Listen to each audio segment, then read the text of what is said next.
হবে লিকার যেন ডিগবাজি খায় দেখাও। হ্যাঁ, লিকার এরকম ডিগবাজি খায়। আচ্ছা, তুমি এবার কবিতা বলবো তো একটা।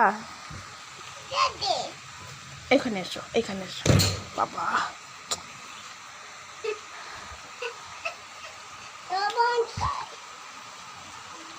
বলো, আমি একটা কবিতা বলবো।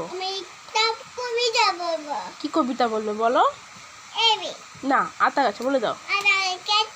হুম, দেখ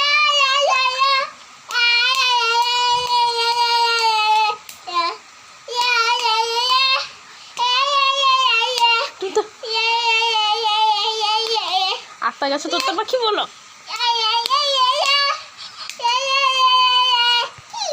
আবার ভালো। হুম।